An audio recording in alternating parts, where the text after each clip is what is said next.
So, good morning, good morning, good morning mga Charlies. So, for this video, ayan, so, kita nyo ba yung kapal ng usok? Ayan. So, nandito ako sa coconut farm namin, tapos nagkukupra kami. Tapos yung baon niya, sayang naman pag hindi, pag inatapon lang, mabubulok. So, ayan, grabe yung aso-usok. So magagamit pa naman, may benta pa man naman. So inuuling na namin. Inuuling ko na lang. Ayan, so ayan, gabing usok. Ayan. So nandito ako sa farm namin ngayon. So ayan. Kasi relax tayo ngayon.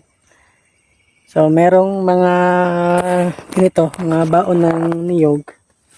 Ayan. So inuuling ko na. Ayan. Para maibenta, para para may pera naman, no? Para may pangbili tayo ng ng ginamos at saka uyap.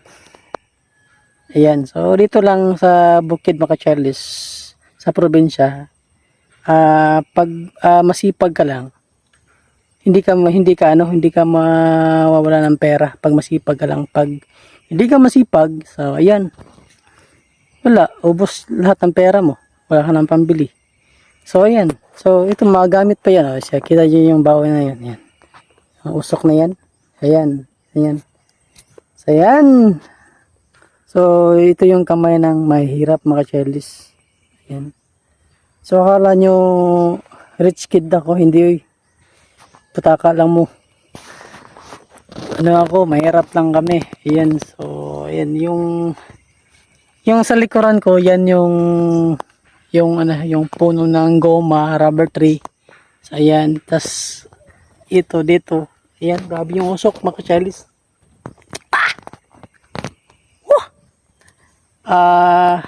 May coconut farm dito.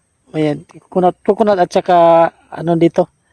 Coconut at saka rubber tree ang tinanim. Tapos may balak akong magtanim ng limon doon, pero hindi pa ako naka-start.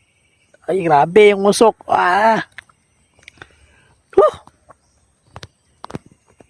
Grabe ang kapal ng usok mga Charlies. Mahirap huminga. Ayan. So ayan. So grabe. So ayan mga Charlies. So ayan, grabe. Kahapon ko pa ako nag-start. So ito na yung uling ko kahapon. So ipapakita ko sa inyo. Ayan, ito na siya mga Charlies. Ayan. Ayan. Tsaka ito. Dalawang sako. Ayan. Grabe, ang kapal ng usok mga Charlies. Oh. Ayan. So yun lang mga Charlies, sinishare ko lang yung trabaho namin dito sa bukid. Ayan. Pag nandito ako sa bukid, ayan.